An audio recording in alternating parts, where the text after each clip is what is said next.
Nous sommes de retour sur Direct Investisseur et je suis accompagnée de David Furcage, président d'iWave 360. Alors, on va parler avec vous des indices, les indices européens qui ont fortement augmenté ces derniers temps. On a notamment les indices européens qui ont augmenté. Le CAC, le DAX, on est proche des 11 000 les niveaux historiques, mais on n'est pas encore dessus.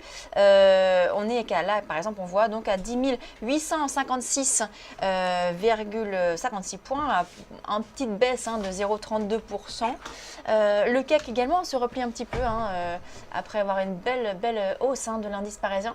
Qu'est-ce que vous pensez, vous, actuellement des indices? Est-ce que c'est des petites corrections, des respirations de marché, on dit, et que la tendance finalement de fond est toujours haussière, ou est-ce qu'on peut avoir un retournement? Alors la tendance de fond reste toujours haussière. Ça, il n'y a pas de problème par rapport à cela. Il peut y avoir des mouvements correctifs ou aujourd'hui c'est même pas un mouvement, c'est même pas une correctif en fait. Donc rien de spécial en fait. La problématique, je pense, pour nos auditeurs, c'est maintenant, c'est soit en fait ils se sont placés en point de départ de ces accélérations et donc ils sont très contents, mais ça devient de plus en plus difficile maintenant compte tenu du fait que le marché est assez tendu de se positionner à l'achat, en tout cas à moyen terme, et même en swing, il faut vraiment avoir envie de trouver des valeurs et de se positionner à l'achat dans des marchés qui sont assez tendus comme cela. Alors justement, on voit sur votre graphique que vous êtes resté qu'on a réintégré sur le CAC 40 le canal ascendant dans lequel on évoluait depuis 2012, fin 2012, début 2013. Pour vous, est-ce que c'est un signe de force ou est-ce qu'on va continuer à progresser sur cet indice CAC 40? Alors sur la tendance moyen terme, je vous l'ai dit, pas de maintenant, enfin c'est clair, le marché forme de nouveaux sommets. C'est pas uniquement le CAC, c'est le DAX, c'est le Dow Jones Eurostoxx, enfin l'ensemble des principaux indices qui forment de nouveaux sommets. Donc la tendance à moyen terme est haussière. Le marché a pris appui récemment sur la zone des 4585, donc ça sera un niveau à surveiller. On n'est pas à un moment donné dans cette tendance à l'abri d'un retour sur les 4400 avant la poursuite d'un mouvement toujours haussier. Donc le niveau moyen terme vraiment qui sera à surveiller, qui est vraiment un niveau majeur, c'est 4410, et un niveau un peu plus court terme, c'est 4585. Donc la tendance reste haussière, pas de souci sur les principaux indices et marchés européens. D'accord, donc c'est-à-dire que si on arrive, on redescend à 4410, vous passez vendeur, c'est ça? Alors attention, il ne faut pas se tromper dans les horizons de temps. Si on passait sous 4410, pour l'instant c'est un peu loin, donc ce scénario-là on le verra peut-être au fil dans les prochaines si on semaines. 4410. C'est un niveau majeur qui pourrait servir de point d'appui pour la poursuite d'un mouvement. C'est-à-dire en cas de pullback, bon, c'est un niveau à regarder sur la tendance moyen terme. Alors, est-ce qu'il y a d'autres indices qui ont retenu votre attention, qui présentent des opportunités de trading? Alors on peut regarder du côté du DAX. Ouais. Qui lui est en fait l'un des indices les plus forts, en fait le plus fort de la zone euro, avec la réalisation de nouveaux sommets historiques. On voyait que l'accélération mène à présent le DAX 30 vers la borne haute du précédent canal de tendance, ce qui n'est pas le cas des autres indices, donc c'est vraiment l'indice le plus fort, et ce qui signifie que si on devait se positionner sur les actions à moyen terme comme à court terme, il faudrait regarder du côté, outre-Rhin, du côté des valeurs allemandes. Alors les niveaux à surveiller, vraiment en cas de pullback un peu agressif, puisqu'on en est loin, c'est le niveau des 10 030 qui correspondrait à peu près à un retracement entre les points bas, les précédents points bas et les points hauts. C'est pour vous un support, c'est ça? Ah, complètement, oui, ça sera un niveau à surveiller. Bon, je dis pas que je suis pas en train de dire qu'on va y aller, je dis simplement que les indices sont tendus et en cas de retour, en fait de petits mouvements correctifs, ça sera des niveaux à surveiller pour se repositionner à l'achat. D'accord, mais alors donc là actuellement on est à 10 856 sur le DAX par exemple, qu'est-ce qu'on fait? Alors, j'ai vu, alors dans notre classement, donc chez iWave, on a repéré un secteur qui est en train de rebondir dans le sillage donc Oui, vous pouvez C'est remettre celui-ci. c'est celui-ci. Voilà. Dans le sillage du rebond du pétrole, le Brent a repris à peu près 10% en très peu de Ouais. temps. Non, mais je parlais du DAX. Oui, Ouais. Ah, du DAX, pardon. Non, mais peu importe, que ce soit le DAX, dans le DAX, il n'y a pas trop de valeur pétrolière.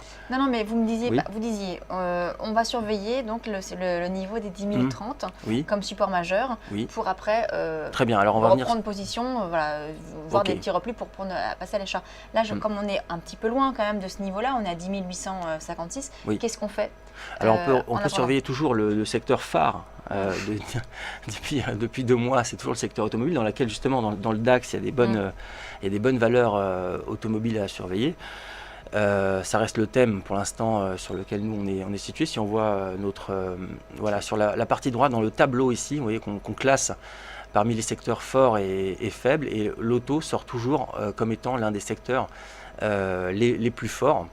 Si ce n'est le plus fort en fait, auto, vous voyez la première ligne dans la colonne. Voilà. Je zoome Ça c'est un petit peu. classement des valeurs les plus forts dans lequel on considère qu'il faut toujours rester en position et éventuellement accumuler. En cas de repli, ça serait intéressant d'initier encore davantage de positions sur le secteur auto. Et donc dans le secteur auto, il y a beaucoup de valeurs, dans le secteur auto, et parmi le DAX 30, dans voilà, le il y DAX, a il y a beaucoup beaucoup. de secteurs Exactement. Et d'automobile. ce qui est intéressant de voir, c'est dans votre classement de secteurs forts, on retrouve le secteur oil and gas, qui était un secteur quasiment le plus faible, hein, si je me souviens Exactement, bien, c'est cela sur dans le- votre voilà. palmarès de secteur. Tout à fait. Donc Oil and Gas était classé parmi les derniers et il se retrouve maintenant donc parmi les 18-20 secteurs européens dans le top 5 des secteurs les plus forts. Et on peut observer sur la courbe qui est la courbe violette une forte reprise. Cette courbe représente donc l'évolution relative de ce secteur, donc Oil and Gas par rapport à l'indice pan-européen, donc le Dow Jones Eurostoxx 50. Vous pouvez observer une sorte de figure de retournement et un mouvement correctif, donc de reprise de cette tendance baissière qui est assez fort, et donc c'est un secteur qu'il faut surveiller dans le sillage de la reprise du pétrole ces derniers jours. D'accord, donc en fait là, ce que vous nous dites, c'est qu'on a un retournement du secteur oil and gas, qu'on Oui. peut entrer sur des valeurs liées donc à ce secteur. Si l'on croit, parce que ce secteur, c'est ce qu'on voit aussi, ce qu'on voyait il y a 2 mois, est extrêmement corrélé. Je parle de la courbe, de la force relative de cette courbe par rapport à l'Eurostoxx 50, qui est extrêmement corrélée à l'évolution du Brent. Si l'on pense que le Brent a une capacité à aller encore plus haut, pour l'instant je ne le pense pas. Je pense qu'il faudrait être prudent plutôt sur les valeurs oil and gas. On peut s'investir sur des mouvements correctifs, mais il faut être très prudent parce que c'est simplement ce qu'on voit dans le Brent, c'est un mouvement de reprise à l'intérieur d'une tendance de fond extrêmement baissière. Ouais, d'accord, donc c'est un rebond technique, donc il peut y avoir des opportunités, mais pour l'instant on reste prudent parce que la baisse peut revenir. On reste prudent sur la capacité de cette reprise à aller plus loin. D'ailleurs, j'ai quelques charts aussi sur Technip et Total. En Et valeur Total. pétrolière donc. si vous voulez les montrer. Voilà, on a vu par exemple il y a quelques jours, Total formait un double creux donc, sur la période de décembre à janvier, se reprendre sur le niveau de 44 qui devient maintenant un niveau majeur sur Total, franchir cette oblique descendante, et vous voyez hier elle a ouvert en gap pour se diriger vers un niveau majeur qui est 49,10. Donc pour l'instant c'est une reprise à l'intérieur de quelque chose qui reste pour l'instant dépendant de ce qui se passe sur le Brent, et donc moi je suis encore assez méfiant. Mais là, on vient de dépasser tout de même une ligne de tendance descendante, Oui. avec un gap en plus. Donc, c'est pas pour vous un double signal que le titre repart sur une tendance haussière? En fait, ce qu'on a l'habitude de faire, c'est de corroborer, de comparer, de voir les liens entre différents secteurs et d'autres marchés. On sait que ce marché, et notamment la capacité de ce secteur à faire mieux que les principaux autres secteurs, dépend du Brent. En fait. On sait que c'est corrélé, on regarde dans notre matrice de corrélation, Brent est corrélé à la courbe de performance relative entre ce secteur oil and gas et l'Eurostoxx 50. Pour l'instant, ce qui se passe sur le Brent est un mouvement de retracement, un mouvement correctif d'une baisse qui a été très très importante. Ce n'est pas un retournement. D'accord. C'est pour ça que sur ces valeurs, on Vous peut êtes penser prudent. à des mouvements de reprise, mais pour l'instant, je doute sur la profondeur de ces mouvements, D'accord. pour le moment.